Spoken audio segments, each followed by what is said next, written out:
Hey there, I'm Jennifer. I'm 32, doing pretty well in the marketing world. But right now, I'm back in my hometown for the hardest reason imaginable. My big brother Andrew's funeral. I can't believe he's really gone. Andrew and I were inseparable growing up. He was my protector, my confidant, my partner in crime. I remember this one time when I was 10 and he was 14.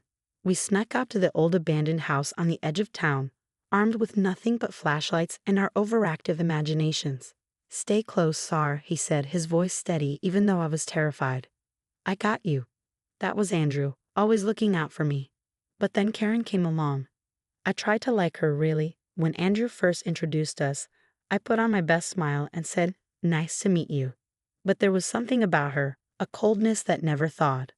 "Oh, so you're the famous little sister," she'd said, her voice sugary sweet, but her eyes cutting. "Andrew talks about you all the time." I could tell right then she saw me as competition. Every family gathering felt like a silent war.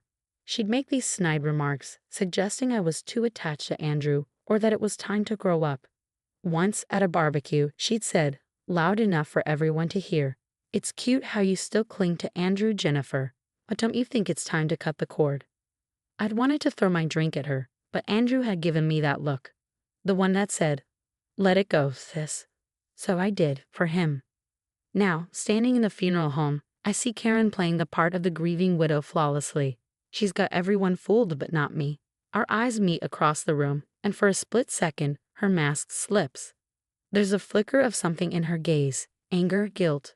I can't quite tell. My parents are here too. Mom's a mess, mascara streaking down her cheeks as she clutches Dad's arm. Dad's trying to be strong, but I can see the pain in his face. They don't know about the tension between Karen and me. I kept it from them, not wanting to stir up any drama. "Jennifer." I hear a familiar voice and turn to see Lisa, my best friend since kindergarten. She wraps me in a tight hug. "I'm so sorry. Honorable, how are you holding up?"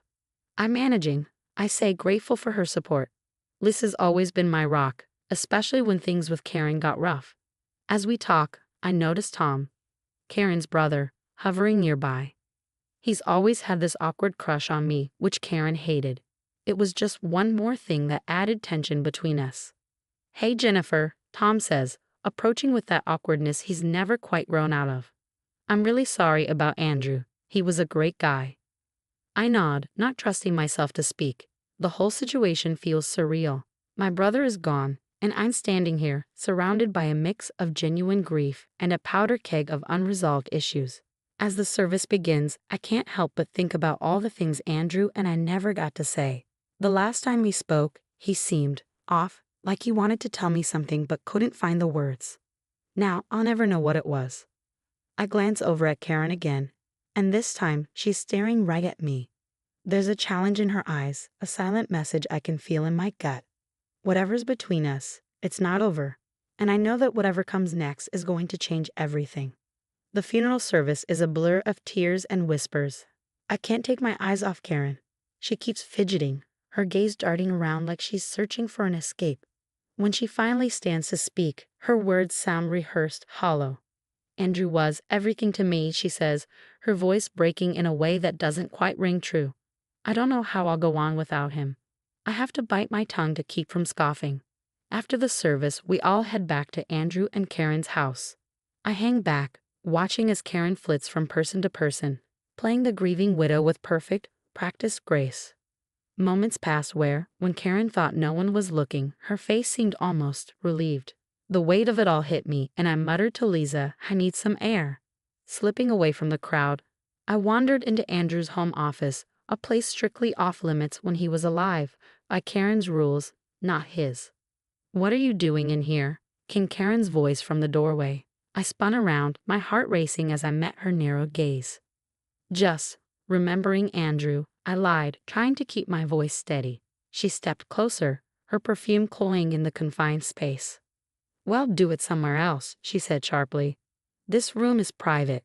She moved to usher me out, but as she did, something on the desk caught my eye. Financial documents, spreadsheets, bank statements, and the numbers. They didn't add up. "Karen," I said slowly, suspicion curling in my gut. "What's going on with Andrew's business accounts?" Her face went white, then flushed with anger. That's none of your concern. Get out, she snapped. But I couldn't let it go. The more I looked, the clearer it became.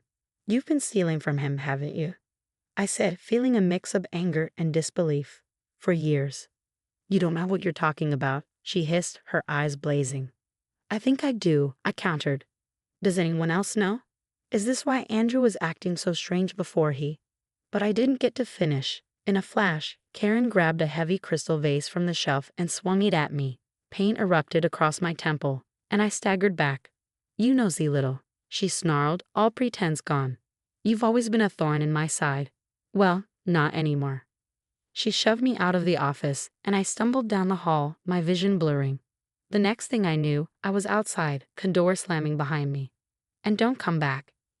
Karen's voice shrieked from behind the door. You're not welcome here anymore. I stood there stunned, blood trickling down the side of my face. Guests had started to whisper, their curious glances burning into me. Shame and shock churned in my stomach as I somehow made it to my car, my hands shaking so badly I could barely fit the key into the ignition. I drove on autopilot, ending up at Lisa's place. As soon as I stepped inside, I collapsed into her arms, the events of the day pouring out in choked sobs. I told her everything, the documents, Karen's reaction, the vase. We need to call the police, Lisa said firmly, leading me to her couch. But I hesitated. I don't have proof, I said, despair washing over me. It's my word against hers, and she's the grieving widow. Who's going to believe me? Lisa's face was grim as she cleaned the cut on my head. So what are you going to do? I don't know, I replied, staring down at my still trembling hands. But I can't let her get away with this. I think it might be connected to Andrew's death. I need to find out the truth. The next few weeks passed in a whirlwind of sleepless nights and clandestine meetings. Lisa and I turned her apartment into our own little detective agency, fueled by coffee and a burning sense of justice. Look at this, Lisa said one night, handing me a stack of papers. I did some digging into Karen's background. She's got a whole other life we never knew about. I scanned the documents, my heart sinking. A previous marriage, I muttered, horrified. She told Andrew she'd never been married before. That's not all, Lisa continued, her voice grim. She has multiple fraud complaints against her under her maiden name. This woman's been running cons for years. My stomach churned, and Andrew had never known. We kept digging, piecing together Karen's twisted past. But we needed more, something concrete to connect her to the embezzlement from Andrew's business. That's when, of all people, Tom reached out to me. Jennifer, we need to talk, he said over the phone, his voice shaky. About Karen. There's stuff you need to know. We met at a dimly lit bar on the outskirts of town. Tom looked haggard, like he hadn't slept in days. I can't keep quiet anymore, he blurted out as soon as I sat down. Karen, she's done terrible things. To Andrew, to you, to so many people. Tell me everything, I said, leaning in. Tom spilled it all, how Karen had been siphoning money from Andrew's business for years, using it to pay off debts from her previous scams, and how she manipulated Tom into helping her cover her tracks. Andrew found out, Tom said, his voice breaking, about a month before he died. He confronted her, told her he was going to divorce her and expose everything. My blood ran cold. And then he suddenly died of a heart attack. Tom nodded, his gaze falling to the floor. I can't prove anything, but I've always wondered. He reached into his pocket and handed me a USB drive. This has everything. Bank records, emails, all the evidence of Karen's fraud. I should have come forward sooner. I'm sorry. Over the next few days, Lisa and I worked tirelessly, piecing together an airtight case against Karen. I reached out to some of her previous victims, gathering statements and more evidence of her long history of deceit. One night, as I sorted through some of Andrew's old files, I found something that stopped me cold. A letter, addressed to me, dated just days before his death. Jennifer, it read, if you're reading this, something has happened to me. Karen isn't who we thought she was. I've uncovered some terrible things, and I'm afraid of what she might do. I need you to be careful. Tears streamed down my face as I read Andrew's final words to me. But I also need you to help me expose the truth. You're the only one I can trust. I love you, sis.